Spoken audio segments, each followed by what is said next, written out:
It's the man YSN, and you're listening to YSN Radio.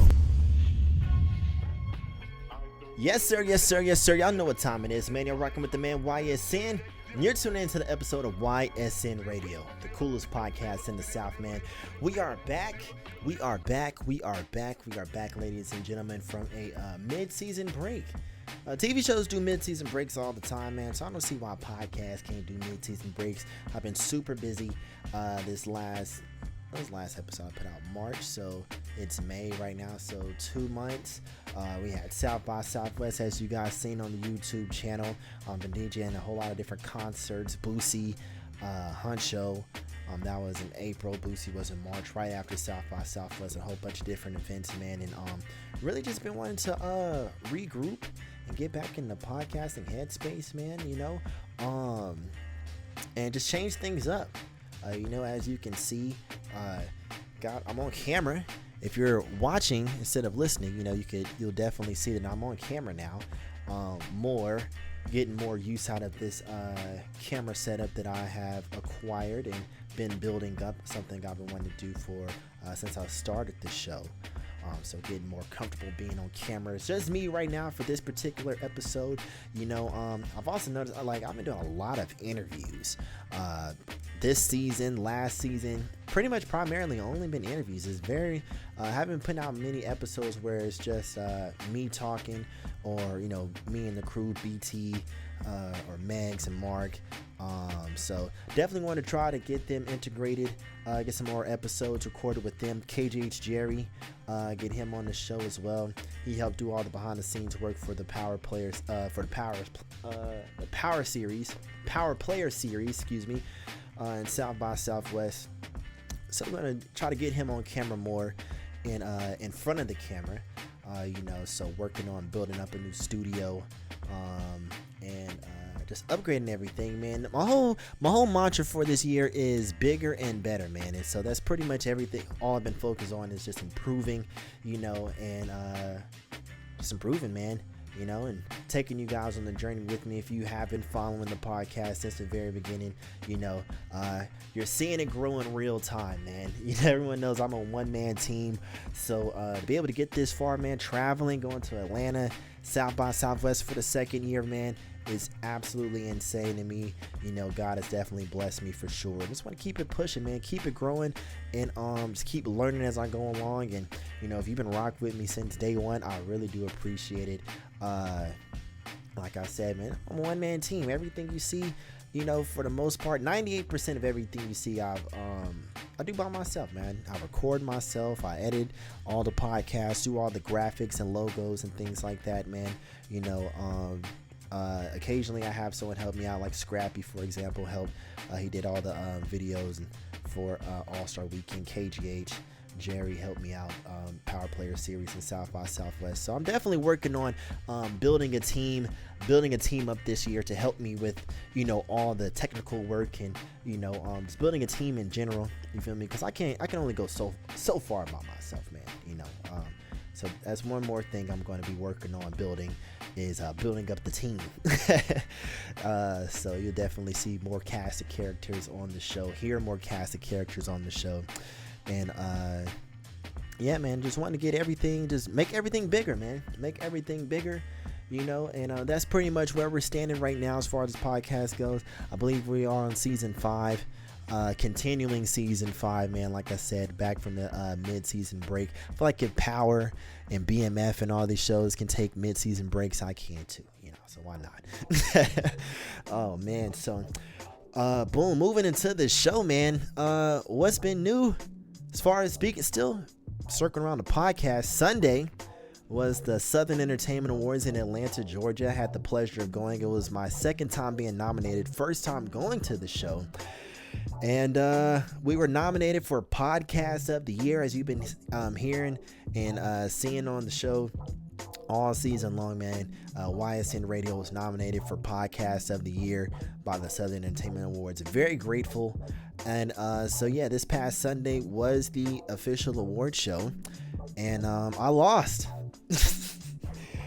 I lost, man. I lost, but I'm not salty about it at all. Actually, I'm actually the person who won deserves it. Phenomenal job. Shout out to Robert Savage. We'll be honest, that was my first time hearing of him or his show, but when I looked him up, and dude's killing it, man. Dude's killing it, bro. So was not upset in the slightest bit, man. The best man definitely won, but biggest thing I took away from it, I just need to go harder. I just need to go harder. I feel like, a lot of times we, not even just in podcast space, just in everything we do and life in general, we get stuck in our own heads and our echo chambers. You think like, oh, I'm doing enough. You feel me? You can always go harder. You can always go harder, man. And definitely Robert Savage is killing the game, bro. Definitely go check out his page, check out his show, man. I definitely was actually happy that I got to learn about him, and about his show, man, because definitely does some phenomenal work. Definitely deserved the award, so yeah, as far as YSN radio is concerned, got a whole nother year to step my game up. You feel me? Like most niggas would hate and be like, oh, I definitely should have won. Like, nah, bro, the best man definitely won. You feel me? So I'm not taking it as a L, I'm taking it as a lesson, and just stepping my game up, man. Stepping my game up. Like I just said, everything this year is bigger and better. You feel me? And this is just giving me more gas to the fire, more fuel, battery, more fuel to the battery, to the engines to keep me pushing, man. So, but shout out to the Southern Entertainment Awards. Like I said, that was my first time attending the awards. Personally, I was nominated for like Slept On Personality of the Year 2 years ago. They had them in Biloxi, Mississippi. But my life was in shambles. First time I was nominated, I was just, still to this day, like I didn't win that one either, but just the fact that I was nominated both times, especially this past Sunday, being nominated for Podcast of the Year, mind blowing. Like I said, everything, 98% of what you see is all done by myself. So the fact that I was nominated for Podcast of the Year, I'm satisfied with that, so hopefully next year I get put back on the ballot, maybe even more ballots, you feel me, because I know on the DJ tip has been going bananas for me, you feel me, so maybe I might get some recognition there, but I know I was talking to a friend of mine about it. I was like, oh, why do you need an award to know that you're doing your thing, you feel me, that you're winning, and it's not really about winning the award per se, because everyone is successful in their own right. I've been very successful up to this point, being able to accomplish the things that I am. I'm super appreciative, but I feel like the award is just kind of, it's like a stamp, just like any award. You feel me? Like a Grammy, an Oscar, or whatever the award is, you feel me, if you work hard at something, it feels nice to have that stamp of approval. It's not the end all be all. I mean, I'm not about to quit and sell all my stuff because I didn't win the award, you feel me, but it does feel nice to be recognized, what I'm saying, especially like personally, you feel me, I always just feel like an underdog, in everything I do, what I mean, I always feel like I always got something to prove, and even though I have a lot of supporters and a lot of people rock with me, and I really do appreciate it, you feel me, I feel like a lot of people see, they watch, but they don't really believe, they don't feel me, and they're not feeling me for real, so it'll be cool to just have like a trophy, be like, see, bitch, see, I actually him, so I got the whole year to just step my game up and make it undeniable. You feel me? Make it undeniable. But, that's all I got to say about that, man. Congratulations to Robert Savage again and his entire team for winning that award. Like I said, well deserved. You guys are killing it over there, man. So check out the Robert Savage podcast. But, yeah, man, moving on. Got a couple things I wanted to cover on today's show. There's a lot of interesting things going on in the news. Checked out some really good music this weekend on my way down to Atlanta, so I'll be doing some album reviews, which is kind of crazy because like the two albums I listened to this weekend could not be any more opposite. So I'm gonna get to that and towards the end of the show. But first, man, what's been going on this week? Let's talk about one thing that I've been seeing all over my timeline today, and that is the Denouncements. of these Greek organizations. People are dropping like flies, bro. People are dropping like flies, man, and maybe fries too. But it's insane. It is insane. You know, for those who may not know, I am a member of Omega Psi Phi Fraternity Incorporated. I don't really talk about it a lot. You know, doesn't make me any less of a Q. You feel me? I just got other shit to do. You know, but I've been seeing a lot of people in other organizations, mine included, denouncing their letters, man. Denouncing their letters. I don't know if this is like maybe a new thing, you know, where people denouncing, you know, in the 90s and 80s and things like that. I'm not sure. You know, maybe they were, maybe they weren't. I'm running around, you feel me? But I have been seeing, I've been in Omega since 2018. And I haven't seen this many people denouncing since ever since I've been a part of Greek life, man. I've only been in 6 years, you know, and there's always been people denouncing, but I feel like this year has been crazy. So many people have been dropping their letters. There's like an entire group going on tour of people who denounce their organizations, and they all have the same reason. They're all saying God, which is, I feel like God is a really solid reason. You can't really argue with someone's faith and religion. You feel me? You know, you believe in what you believe in. I'm a Christian myself, you know, so I don't want to like shame them for, you know, their walk with God. Everyone's walk with God is different. You know, I know I worship God differently than other people do. You feel me? That doesn't make me any less Christian than them, and or vice versa, you know. But I just find it strange that they just like have to do it publicly. I'm like, do we all have to know that you're dropping out, that you're tapping out? I don't know, man. That's just my personal opinion, man. I just feel like if that's a decision, your walk with God, your decision to denounce your organization, you know, it's very valid. I'm not taking that away from you. My only thing is like, why go public with it? You know, I just don't understand that part of it. And today I seen something absolutely insane. I seen this young lady who literally just crossed like a couple weeks ago, Delta Sigma Theta at Howard, posted an open letter to the Nationals. I ain't never seen nothing like that in my life. Usually, like when people denounce, they'll, you know, post something and like, oh, officially denouncing blah blah blah blah, and you know, I walk with God, and you know, the whole 9 yards. But this lady in particular posted an entire public letter just calling them out, saying they worship Greek gods and, you know, all this extra shit. I'm like, geez Louise. First of all, I've been like, before I joined Pledge, I'd looked into this whole thing about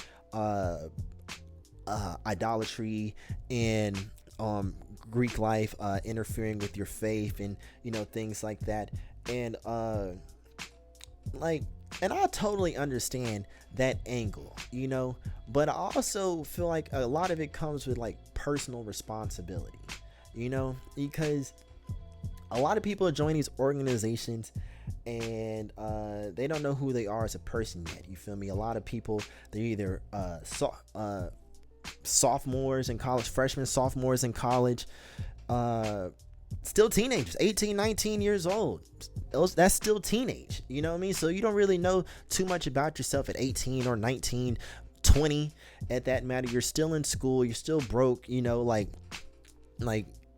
you're not an adult yet. You know, you're grown, like you are legally an adult, but like mentally you're still kind of childish, you know what I mean? So like joining an organization like these fraternities or sororities is a big commitment, you know. So, you know, I can understand how it is easy to get too immersed in the culture of your organization. I see it a lot with bruhs, you feel me? Like, you know, niggas cross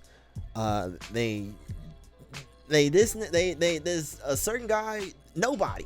They get them letters on their chest. Now, all of a sudden, everybody got to hide they bitch. Like, bro, I didn't have to hide her 3 weeks ago, but you a Sigma, so now I got to hide my bitch, bro. Like, come on now. All right, so you know what I'm saying? That's just a small example, you feel me? But like, you know, a lot of times people join these organizations, they let it take over their entire personality. It's everything. Everything they stand for, everything that they post about, you know, everything is my org. And I can definitely see how that could possibly get in the way of one's faith, especially if you're dedicating every single part of your life to your organization. Like, geez, like, do you have any favorite food? Like, what's your favorite TV show? What's your favorite color? You know what I mean? And you have a personality outside of being in these organizations. A lot of people don't. And I can definitely see how that can, like, once you graduate college, and you get away from that community where, I know I went to UT, you feel me? So the Black Greek community, the Black community as a whole isn't that big as it is. So if you were in a frat or a sorority, you're automatically climbed up the social ladder, just being real. I'm sure it's the same way at other schools too. So once you get out of college, and nobody gives a damn about none of that shit no more, bro. Like, just being real. You feel me? Unless you go, associate with the grad chapter, or, whatever town you move to, associate with, older members, or, of course, yeah. But like, overall, once you get into your job, nobody cares. Nobody cares. And if you were that guy or that girl in college that everything about you was your organization, and you go into the real world and realize nobody gives a fuck about you, you're going to have some personal strife. It's going to cause some conflicts, man. And then start going to church more, trying to find like other ways to occupy your time outside of college and going to class. A lot of people start going to church and trying to find God. And I feel like that definitely that's where the real is. That's where the two connect. That's how I see it. That's how I see it. I'm not saying I had the same thing happen to me. I'm still an active member of my organization. But I also have a great relationship with God. I don't let, my status as a Q overtake any other part of my life. I'm still work very hard in my job. Still very active in my daughter's life. She's actually in the next room sleeping right now. I don't really just like, I live my life, man. I have a great relationship with God. I pray. I don't go to church. I will give you that, but I pray. I give God thanks any and every chance I get, but like I said, I guess to each his own. It's something I won't understand. I don't know. I just don't get it. But I don't want to take away from anybody else's experience or lack thereof. I feel like maybe there are reasons that aren't being discussed, and God is maybe in some cases, and I'm not saying all, maybe God is being used as like a cover up. Maybe they just didn't get along with anyone in an organization or their chapter, or whatever the case may be, man. But I just kind of feel like it's unfair to the rest of us that you can like demonize the whole thing, because I don't feel like I was worshiping the devil or any other deity at all. That's another thing. A lot of people say like Greek gods and goddesses and stuff. Like I said, man, I've been a bro for 6 years and on.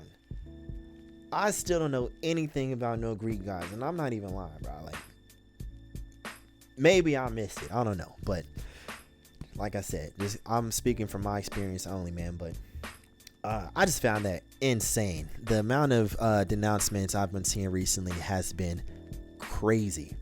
But moving on. Speaking of craziness, man, Diddy. Oh my God. I have never seen, all right, I don't want to say never, but the fall from grace Diddy has had this past year is crazy. Oh my goodness. So if you haven't heard or seen, they released a video on CNN, hotel security footage of Diddy curb stomping Cassie Ventura in a hotel hallway. I don't know if you've seen the video, but it's absolutely disgusting, man. I don't condone violence against women, domestic violence, none of that shit. Like I said, I have a daughter. I would never put my hands on a woman, nor do I respect any man who does.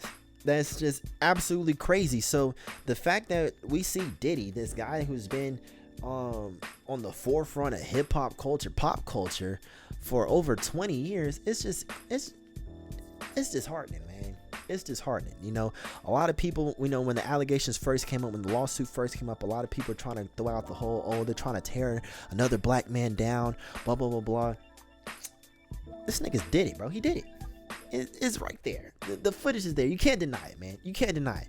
You know, and if we're being honest, a lot of the stuff that's been coming out about Diddy has been a very open secret for a very long time. I mean, the writing has always been on the wall. I mean, just look at the history of the Bad Boy record label. Name one successful artist from Bad Boy that's like still around. You know, like, of course, like the biggest success story was Biggie. Where's Biggie? Exactly. Oh, my computer locked. Back in. But yeah, their biggest success story, Biggie Smalls. Biggie died. And look at all the controversy surrounding that. Craig Mack gave you some flavor in your ear. Never heard from him again. Mace. They did Mace so bad he went and found God. Mace denounced Bad Boy. Oh man, I'm sorry I had to do that one. But remember Dirty Money? What happened to them? Shit. Danny D. Kane? Was that Diddy? I don't think so. Day 26? The sun went down on them niggas a long time ago. I'm just saying, man. The Bad Boy is a record label, staff, camp, whatever, has always had a very shaky Shine. This nigga doesn't even live in America anymore, bro. Like, everything, but like, it's a comedian named Maronzio Vance. I implore you to go look up Maronzio Vance. He had a series on YouTube like 10-15 years ago called Puffy is Poison, where he just laid it all out. It's like 3 or 4 videos and he's just like laying into Diddy, pretty much saying everything that we know today. Mostly everything we know today. A lot of the shit, the freak offs, all that, news to me. But people have been speaking out about Diddy for quite some time and nobody believed it. The whole, oh, you're tearing down a black man. Sometimes black men need to be torn down, especially if you're doing crazy shit like that. Is wild to me. Wild to me, man. But it is sad to see, bro. It is sad to see. I'm not even gonna sit up here and act like that I've never looked up to Diddy. I'm not even gonna lie, bro. Like, growing up, like, Diddy was one of my inspirations. You feel me? As far as like black business moguls go, as a kid, man, you know, you look at these people on TV and they inspire you. You know, of course, I was only like 10 or 11. You feel me? When I was thinking of like, but I didn't know any better. But looking back now, it's just like crazy. It's like, damn, man, I really looked up to this guy. Like, he was a successful businessman and had all this success, bro. But it's like, damn, you know. And I know it's not just me. It's probably millions of other people who felt the same way and are feeling the same way now. All this stuff is coming out. It's like, geez, man, you know. But hey, bro. Hopefully justice gets served and, you know, he finds the help that he needs, man. One thing I did find crazy about that video, though, is he kept his towel on the entire time. Like, he was opening a serious can of whoop ass on that woman, and the towel never fell, not one time. I don't know about you, but that just tells me that he's done it before. That was not his first rodeo. You telling me you were river dancing on this girl's head and your ass did not get shown once? Not saying that I was just looking to see his ass, but like, I'm like, damn, how you keep you can't even walk. Put a towel on right now and walk 10 laps around your house with your hands in the air. I guarantee you the towel's going to at least loosen, fall down a bit. It's crazy. Maybe I just suck at tying towels or something. I don't know. But I just showed me he was a vet. That was not his first rodeo. I can tell by the towel, man. So hopefully justice gets served. And man, just a crazy thing to happen, man. Oh, bro. Moving up on 30 minutes. That's another thing I want to keep, especially when I'm just doing these solo episodes, you know. Taking the Bill Burr approach, as I like to call it. I want to keep them very short. I don't want to sit up here and just ramble on for an hour. I probably could. But let's move into these album reviews that I was talking about, man. So as I was driving down to Atlanta to the SEAs on Sunday, I had the privilege to listen to a couple projects, and 2 of which really stuck out to me. And those albums were Rapsody's Please Don't Cry, and this is where it's going to get kind of shocking. Another album that I listened to this weekend that I actually enjoyed was Ian, Valedictorian. I know, but hey, man, That album was hard, bro. That album was hard. So I'm gonna break down both albums, man, and then connect the two on the back end. First let's start with Rapsody's Please Don't Cry. Of course, if you're not familiar with Rapsody, she's one of the best female lyricists in the game right now, if not all time. Has always made great music, great projects, lovely quality. I actually got to meet her in Asheville, North Carolina. She was touring with Big Crit. Very nice lady. So this weekend she dropped her new album, Please Don't Cry. And it was a lovely piece of work, man. A lot of different features on here, from Erykah Badu. Lil Wayne is on the album. Baby Tate makes an appearance on there as well. One thing that I did like about this album was Felicia Rashad was on this album as well. It's kind of like she played like I don't know, the way I was taking it is like she was speaking to her as a therapist. Like Felicia Rashad was playing the therapist, either a therapist or maybe an older matriarch in Rapsody's life, and she was just talking to her on different interludes and different songs throughout the project, getting advice, or Felicia was giving her advice, and it was just kind of like I was getting, sometimes I was getting vibes as if she was speaking to her therapist or maybe speaking to her mom or grandma or something, but kind of painting that picture of like generations. You got your older generation giving down wisdom to the younger woman, Rapsody being the case, man. So that was a really nice touch. I feel like since 21 Savages had Morgan Freeman on Savage Mode, I think it's really cool to see like these black legends, these actors, black all-stars getting incorporated into the music scene as well. So that was a really pleasant surprise hearing Felicia Rashad on the album. The song Raw with Lil Wayne, dope. Lil Wayne killed it as usual. Everyone knows that I'm a huge Lil Wayne fan. I actually got to open up for him when he came to perform here in Knoxville in November. Got to host that concert, man. Put on a fantastic show. So hearing him on that album was crazy. 3 a.m., the song with Erykah Badu, another one of my favorites. Erykah Badu is one of the greatest soul singers of all time, neo soul singers of all time. So hearing her partner up with Rapsody, also a pleasant surprise. Beautiful song. And one thing I liked about this album, man, I don't know if you've seen, check out her interview with the Breakfast Club that dropped last week. Like I said, Rapsody is one of the best female lyricists, maybe lyricists, period, in rap right now. And she addresses in her interview, she also addressed it on the album, a lot of times, especially in the female rap scene, mainstream wise, it's all sexually aggressive, ass, titties, coochie, all in the whole 9 yards. You feel me? It's nothing wrong with it. I love a good Meg Thee Stallion record. I love Sexy Red. You know what I mean? But there's so much more to black women and women in general than just their bodies, than just sex. And I feel like Rapsody embodies that. But to that point, I feel like a lot of people on Twitter and the internet, use her as kind of like the cornerstone as to why the artists like Sexy Red and Meg Thee Stallion are bad, and she mentioned that on the album and in her interview. She said, please stop using her to put down other women, which I feel like was a very commendable thing to do, because people do that all the time. Like, oh, well, you're listening to Meg, you're listening to Sexy Red, but nobody's listening to Rapsody. First of all, people are listening to Rapsody. You're just not listening to Rapsody. And if you are, why do you have to put down Meg and Sexy Red in order to uplift Rapsody? She doesn't need, you can just say she's nice. You can just, like I'm doing now, talking about her album, man. But she talked about that, stop using her to put down other women, because just as how they're successful rapping about what they rap about, Rapsody is very successful, with her lyrical content as well. And they shouldn't be compared, because I'm going to be saying this a lot during this segment, but rap is not a monolith. I feel like there has to be something for every mood. If you're going to the club, of course, the women, like a woman going to the club, you want to do 3 things. You want to get drunk and you want to have fun. When I'm listening to Meg Thee Stallion or Sexy Red, that's exactly the vibe I'm getting. Drunk women and having fun, bouncing ass. Like, come on now, you feel me?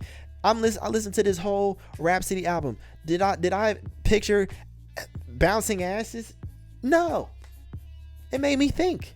It made me want to call my mom. It made me appreciate black women more, you know? But I can listen to Please Don't Cry by Rapsody and appreciate the art form and appreciate the time and effort that she put in it, just how I can listen to Sexy Red and turn up. You know why? Because rap is not a monolith, and two things can't exist peacefully at once. Two different audiences. You know, that doesn't make, just because I like to listen to Sexy Red in the club or Meg Thee Stallion does not mean Rapsody's trash or vice versa. You know, so I really like how she was able to touch on that.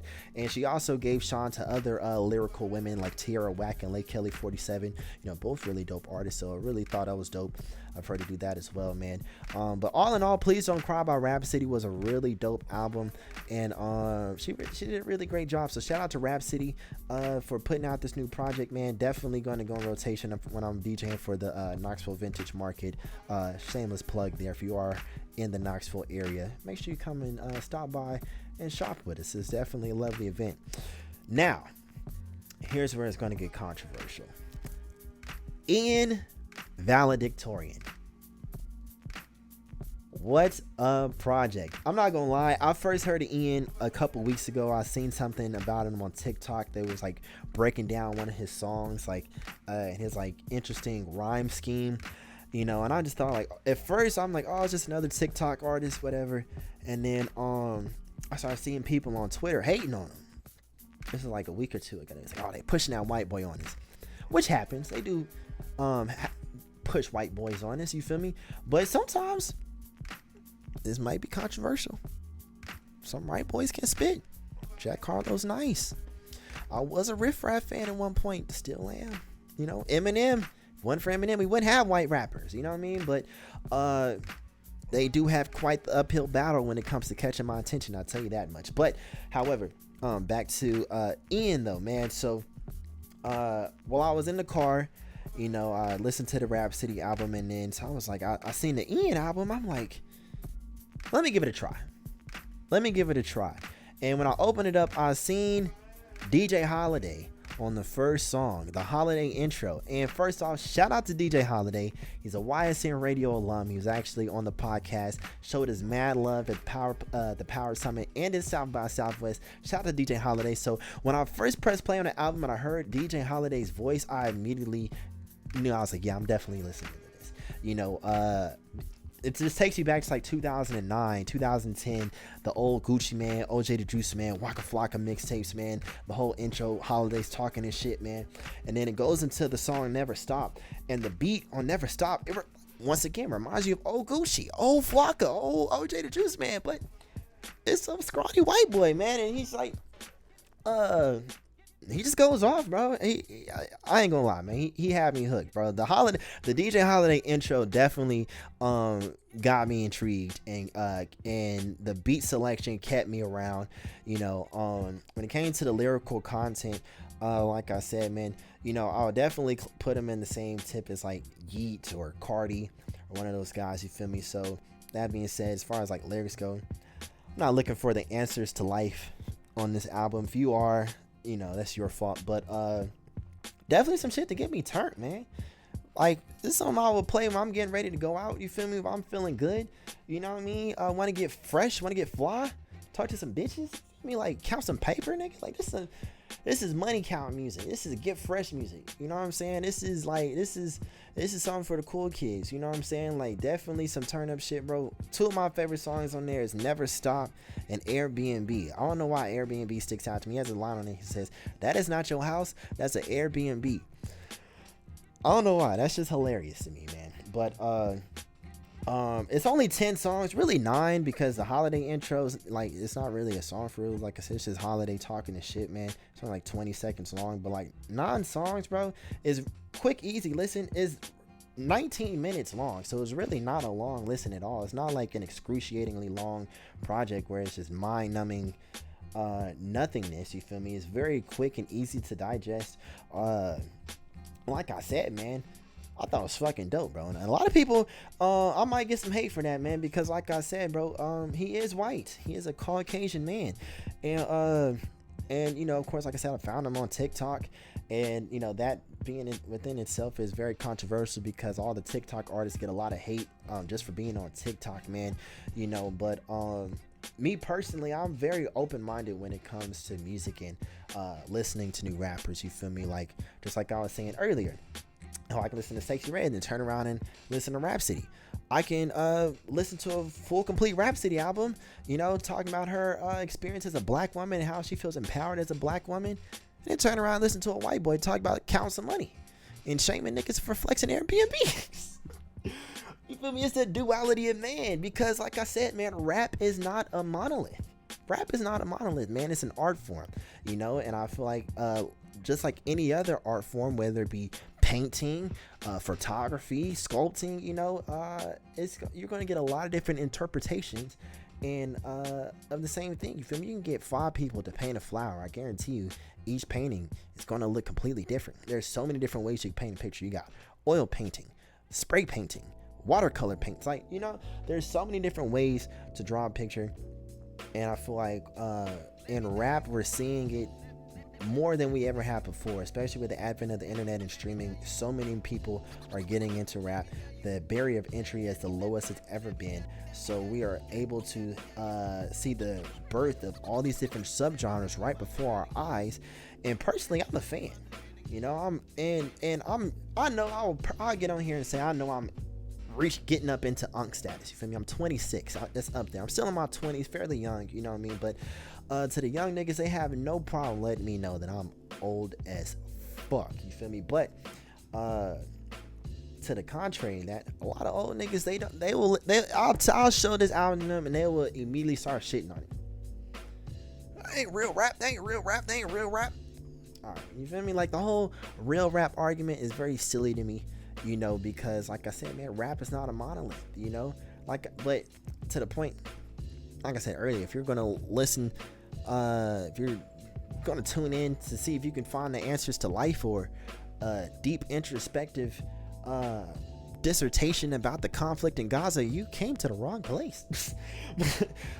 You know, plain and simple, man. But you know, but there's music for every mood now.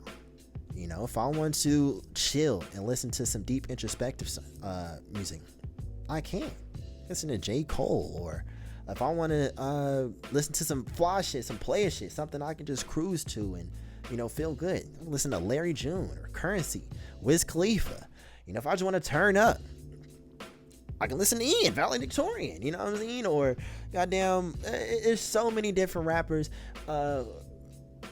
who cater to so many different emotions, you know what I mean? Because once again, black people are not a monolith, rap is not a monolith, and now we are seeing so many more aspects of the culture being represented, and I'm here for it, man. I am here for it. So boom, that does it for the album reviews. Make sure you go check out Ian Valedictorian, dope project, and make sure you go check out Rapsody's Please Don't Cry, also a dope project as well. We're coming up on 40 minutes. Hopefully my camera stayed on the whole time. Like I said, it's all been a learning process, doing all this camera stuff. But if you've been listening the whole time, thank you for making it this far. Make sure you check out all the other episodes on all other streaming platforms, anywhere you get your podcast from: Spotify, Apple Podcasts, Amazon, YouTube. Watch the videos, the South by Southwest content, the Power Player series, all that, more interviews, all the interviews on anywhere you can listen to podcasts from. Check out the website, ysnradio.com. Follow us on Instagram at ysnradio1. And until next time, man, same time, same place. It's the coolest podcast in the South, YSN Radio. Let's go!